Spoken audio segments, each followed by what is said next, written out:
Fala galera, vamos acompanhar aqui tudo que a mídia falou sobre o jogo de Cruzeiro e Corinthians que vai acontecer hoje no Mineirão às 9h30. O jogo da semifinal da Copa do Brasil e tá todo mundo falando desse jogo. Hoje é guerra, galera, hoje é guerra mesmo.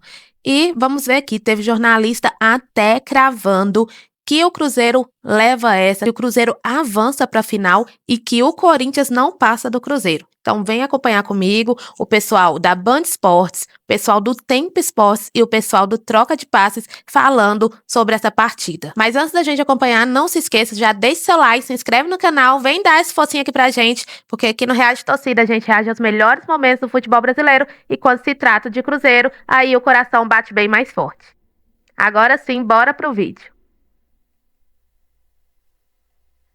Corinthians, eu antecipei no meu programa da rádio, no Show do Esporte, que o Corinthians não teria a menor chance. Como o Cruzeiro pode fazer para ter superioridade tática contra o Corinthians nesse jogo de Copa do Brasil? Tô aqui no estúdio para te mostrar, no análise tática, os padrões do Corinthians que fazem a equipe do Dorival Júnior ter um ponto fraco importante que o Cruzeiro pode aproveitar muito bem nesse jogo. Resumidamente, é a fraqueza do Corinthians que o Cruzeiro pode usar para sair vitorioso nesse jogo. Faz o seguinte então, deixa o like aqui embaixo e bora comigo, porque é dia de análise tática.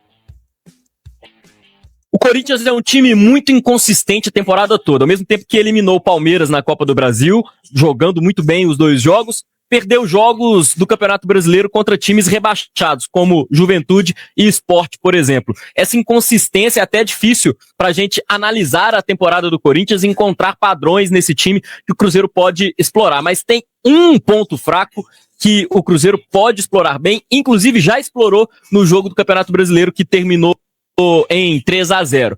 Para a gente explicar esse ponto fraco, primeiro temos que explicar como que o Corinthians se organiza na defesa. No primeiro vídeo, a gente vai observar um campinho que mostra essa organização do Corinthians. Ele mais ou menos faz essa linha com 3 zagueiros e aí 5 defensores, ou então faz a linha com 4 jogadores. Você reparou no movimento do camisa 5 aqui que ou vai ser um terceiro zagueiro ou vai ser um volante e aí ter 2 zagueiros junto com 2 laterais. É o padrão que o Corinthians utiliza e varia ao longo dos jogos. Ou 3 zagueiros, ou então 2 zagueiros só, com mais os 2 laterais, mas aí muitas vezes o volante desce para fazer uma linha de 5 jogadores. Contra o Cruzeiro, imagino que o Dorival vai utilizar essa linha de 5 na defesa muitas vezes para tentar estacionar o ônibus ali, como se fala, né, na defesa, para evitar com que o Cruzeiro ataque o Corinthians da forma como foi naquele jogo do Campeonato Brasileiro. Mas então, como explorar o ponto fraco do Corinthians? O ponto fraco é justamente pelos lados do campo. No segundo vídeo a gente vai ver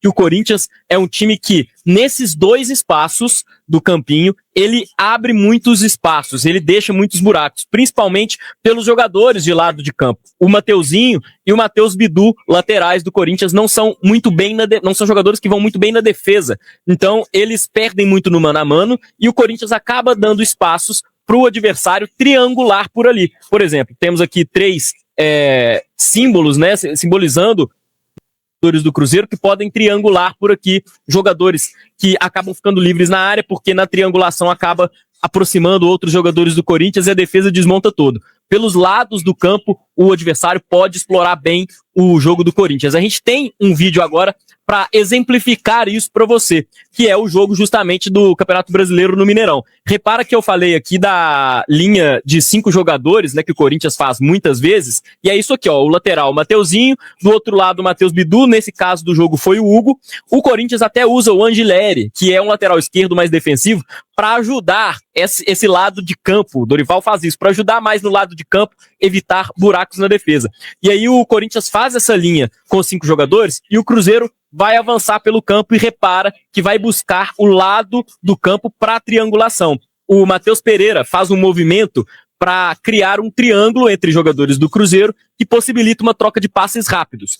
Se fosse do outro lado, o Arroio poderia estar na outra ponta e no mano a mano já sair do jogo do Mateuzinho e conseguir condições de fazer o gol. Mas aqui o Cruzeiro você vai ver que vai optar por tabelar, por triangular. E aí, na sequência da jogada, o Cruzeiro cria uma grande chance, passando pelo pé claro do Matheus Pereira, que é o maestro desse time. A aproximação do Matheus Pereira nas jogadas pelo lado de campo vai ser muito importante para o Cruzeiro armar jogadas importantes para esse jogo contra o Corinthians. Mas eu falei que o Corinthians pode jogar mais recuado. Então, o que o Cruzeiro pode fazer se o Corinthians não for para frente, se o Corinthians se estacionar mesmo lá no campo defensivo? O Corinthians tem uma outra característica que é atacar e defender em bloco. Então, se o Cruzeiro começar a atrair o Corinthians trocando passes na defesa, o Corinthians vai sair em bloco. Os zagueiros vão sair junto com os volantes para ir para frente e pressionar o Cruzeiro. Aí, nesse outro vídeo, a gente vê a atração do Cruzeiro, mais uma vez, pode passar pela triangulação do Matheus Pereira, que pode vir buscar a bola mais atrás para acionar o Arroio por um lado, Sinisterra, ou até o Christian pelo outro lado. A ideia do Cruzeiro pode ser muito clara para esse jogo. O Cruzeiro faz isso a temporada inteira. Usar o Matheus Pereira flutuando pelo campo todo para, a partir dele, criar uma jogada de perigo pelo lado do campo, nas costas dos jogadores de lado do Corinthians. É uma fraqueza muito grande do time do Dorival Júnior, que já sofreu gols e jogadas claras do adversário, muitas vezes na temporada. Nesse mesmo modelo, o Cruzeiro pode aproveitar isso muito bem. E pode aproveitar também, claro, as transições ofensivas, o contra-ataque. Já que o Corinthians ataca em bloco, ele deixa espaços na defesa. O gol do Cruzeiro, do Arroio, numa arrancada do Caio Jorge, mostra muito bem isso. Vamos até rever esse gol, porque o Cruzeiro rouba a bola no campo de defesa, sai em velocidade típica do Caio Jorge e repara o movimento que o Arroio vai fazer saindo do Mateuzinho, um lateral que não estava acompanhando muito a jogada do Arroio lá atrás. O Arroio vai invadir todo esse espaço. Os jogadores do Corinthians estão todos prestando atenção no movimento do Caio Jorge e vão prestar pouca atenção no Arroio,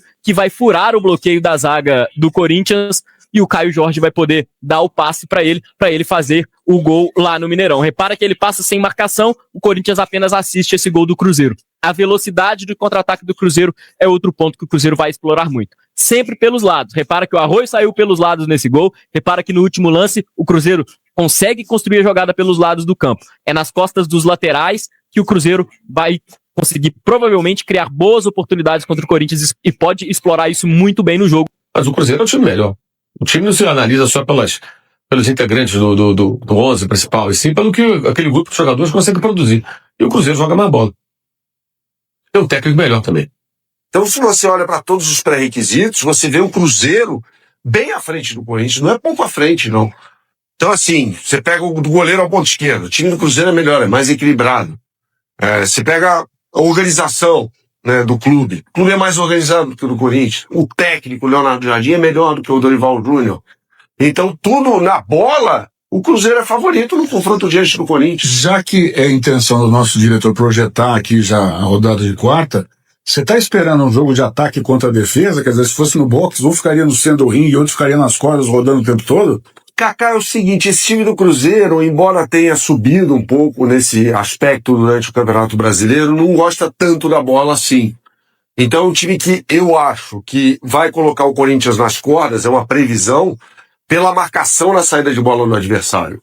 Eu acho que é aí que o Cruzeiro vai ter uma superioridade em relação ao Corinthians, que acho que será flagrante nos primeiros momentos da partida. O Cruzeiro, a gente sabe, né, é o maior campeão da Copa do Brasil, com 6 títulos, e vai em busca do 7º.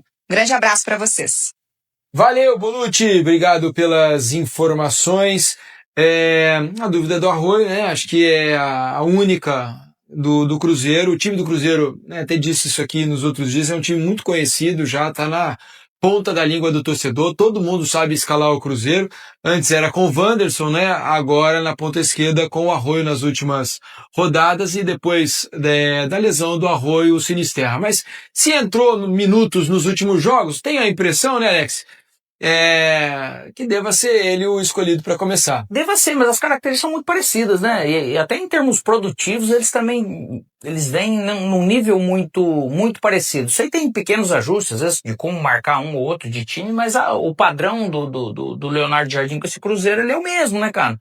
E aí tá o negócio, mais um treinador português, que até um gestor executivo português já ganhou agora, né, com o Flamengo. E é mais um português aí na lista, na fila, para tentar conquistar mais um título com um time que é fortíssimo, tem um padrão de jogo que não é fácil, lógico que deu uma deslizada ou outra ali no Campeonato Brasileiro, por isso não brigou pelo título, mas qualquer um que jogar ali, de toda maneira, vai dar trabalho. O Cruzeiro até a 36ª rodada tinha chances, ainda que remotas, de levantar o título do campeonato. 36ª, 35ª. É um feito muito grande. E claro, tem que botar na conta do Jardim. Ele que conseguiu assumir esse protagonismo, né? Assumir essa responsabilidade de comandar um elenco com ótimos jogadores, com alguns medalhões, inclusive, que não se viram com muito espaço em vários momentos. E o Jardim bancou as decisões dele e fez esse Cruzeiro chegar onde está. Terceiro lugar do Campeonato Brasileiro, semifinalista da Copa do Brasil, com um desafio muito grande pela frente contra o Corinthians, mas um Cruzeiro que se qualifica muito. E, obviamente, torcedor, jogadores, staff, eles vão querer a permanência do Leonardo Jardim. Eu imagino que o caminho, né, Claro. seja esse. Agora, tem que ver o que o técnico vai A querer. gente não sabe o que acontece nas internas, mas eu acredito que ele fique. Acho que ele pode estar esperando o final do ano, ver o que vai acontecer nessa Copa do Brasil. É por isso que internamente a gente não sabe, né, Beli, né? O que pode ter acontecido pra ele falar, eu quero isso. Às vezes não é simplesmente contratação. É, sim, claro. Né? Tem alguma coisa aí. Porém, o ciclo dele aqui, eu acho que ele pode se completar o ano que vem. Que é essa classificação para Libertadores, né? Essa retomada do Cruzeiro no protagonismo no cenário nacional e sul-americano. Pois é, a ver o que vai acontecer, né? Aqui tá o campinho com a provável escalação do Cruzeiro, né? Cássio, William, Fabrício Bruno, Vilauba e Kaique, Lucas Romero, Lucas Silva, Matheus Pereira, Christian, Caio Jorge e Arroio ou Sinisterra. E para fechar, eu quero saber agora de você aí nos comentários qual vai ser o placar desse jogo e quem avança para a final. Cruzeiro ou Corinthians? A mídia acredita um pouco mais no Cruzeiro, mas jogo de semifinal a gente sabe como é. Agora um detalhe importante, né? Lucas Romero, Caio Jorge e William estão pendurados. Então, se tomarem cartão, estão fora do próximo jogo, que será lá na casa do Corinthians. Então, isso pode influenciar muito na postura do time. Porém, o time tem que tentar garantir essa vitória em casa, né? Porque tem essa vantagem de estar em casa, tá com a torcida empurrando pra cima, né? Então tem que partir pra cima mesmo. E tem uma dúvida na cabeça do técnico Leonardo Jardim, se ele vai colocar Arroio ou Sinisterra. Então essa é a indefinição no momento, o Leonardo Jardim ainda não decidiu e pode mudar completamente a dinâmica ofensiva do Cruzeiro, né? Sem falar que o Wanderson é o único titular que tá fora do jogo, porque ele ainda tá recuperando da lesão que ele teve ali no jogo contra o Palmeiras. Então ele não joga nessa partida. Ele treinou com a equipe, mas ele ainda não tá pronto para jogar. Agora eu quero saber de você a sua opinião. Placar, quem classifica e quem você escalaria? Arroio ou Sinisterra? Comenta aqui pra mim, tá bom? Não esqueça, deixe seu like, já se inscreve no canal. Tamo junto e até o próximo vídeo.